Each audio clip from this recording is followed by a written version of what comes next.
The essay. You're probably familiar with its standardized, double-spaced, 5-paragraph introduction, body paragraphs, conclusion form. I remember a second grade me feeling so intelligent because I was beginning to get the hang of it. 13 years later, I'm still being told to use the standard essay to construct an argument. But a lot's changed in 13 years.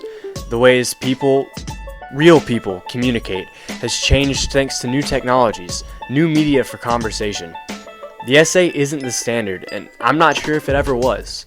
The essay is a good starting point, but it must be built upon and supplemented by new modes of communication that are relevant to those learning how to partake in intellectual discourse. In his article, What's Wrong with Writing Essays, Mark Sample says, "The only thing an essay measures is how well a student can conform to the rigid thesis defense model that, in the hands of novice scholars, eliminates complexity, ambiguity, and most traces of critical thinking." He also argues that essays are a means for teachers to churn out copycat professors, and accuses essays of being charged with the meaningless task of having students write into a void. Now, these arguments are certainly pertinent at higher levels of discourse, but when applied to the foundation of essays, they aren't so relevant. Let's start by defining what essays aim to do. Most of us would agree that teachers use essays to teach students how to form, articulate, and defend an argument, while simultaneously developing writing skills. So as a formulaic approach to teaching, the essay works great. Plus, it's a model that students know, and it's easy for teachers to grade. But we start learning these things in elementary school.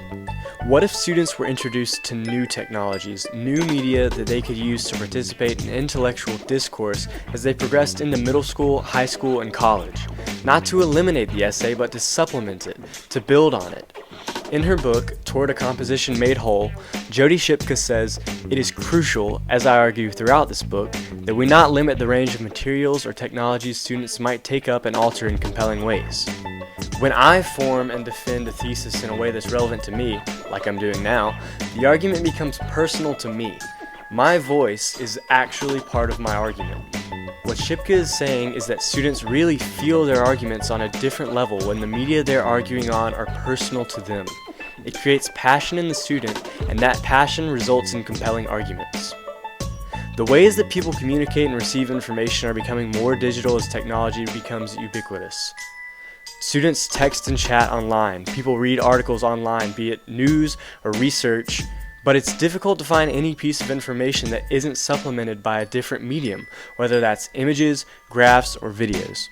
Shipka connects this social multimodality to the discourse of a classroom when she discusses the benefits of allowing students to experiment with alternative, blended, diverse, mixed, or experimental discourses, with proponents maintaining that these discourse forms and mixed genres enable kinds of rigorous academic work that simply cannot be done within the traditional discourse. She argues that new technologies create new media for unique and valuable academic work that cannot be achieved by older and less relevant media such as the standard essay. Students are being taught how to write the same essay year after year, even though photo editing, video editing, data analysis, and many other programs become cheaper and easier to use. Maybe you noticed the watermark in this video. This program is free, and it's just one of the many easy ways that students can expand their writing abilities. Shipka emphasizes that technology in the classroom must be taken as seriously as a double-spaced paper. Not only is it a tool that students find relevant and even fun, but Shipka validates the new technologies as legitimate modes of discourse. These modes can take many forms, be it the more simple supplementation to writing by images or graphs, or the more distinct listicle, animation, flyer, or video essay. Regardless of the form it takes, the fundamentals of writing and argumentation are still the basis of these media. Good multimodal composition is the result of strong essay writing. In compelling multimodal writing, the essay is not eliminated, but built upon. This supplementation by media that I'm talking about happens not only in lofty research articles, but in the common Facebook articles as well. Beck Wise, a professor at the Digital Writing and Research Lab at the University of Texas at Austin, assigned his students the task of making a BuzzFeed-style listicle instead of writing an essay. Writing is still the main medium, but it's simplified and supplemented in the listicle. Wise assesses the pros and cons from a teaching standpoint of assigning the listicle, drawing a major pro from the fact that his students were writing to somebody.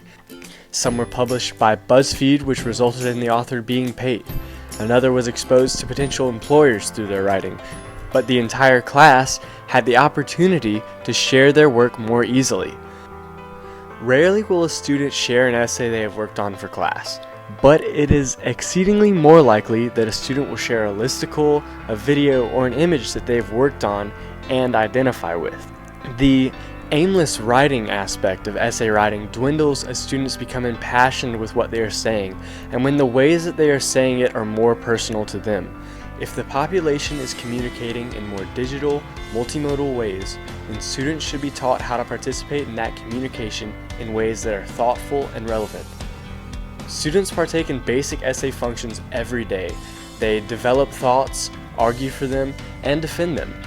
The plain written essay, however, remains irrelevant to the modern person, a boring assignment from English classes past. Humans use technologies and media to participate in multimodal communication all day long, but this form of conversation is glanced over in the classroom. If students were taught something that was relevant and useful to them, wouldn't they be more passionate about that than something they can't see themselves ever wanting to use again? Even if the students aren't as passionate about learning new modes for discourse, it improves the students' ability to reach people when they are able to use methods that are relevant to the reader. People give and receive information in many forms and modes every day. Students are taught how to develop an argument, how to have something to say, and they should be taught how to say it to someone who's going to listen to them.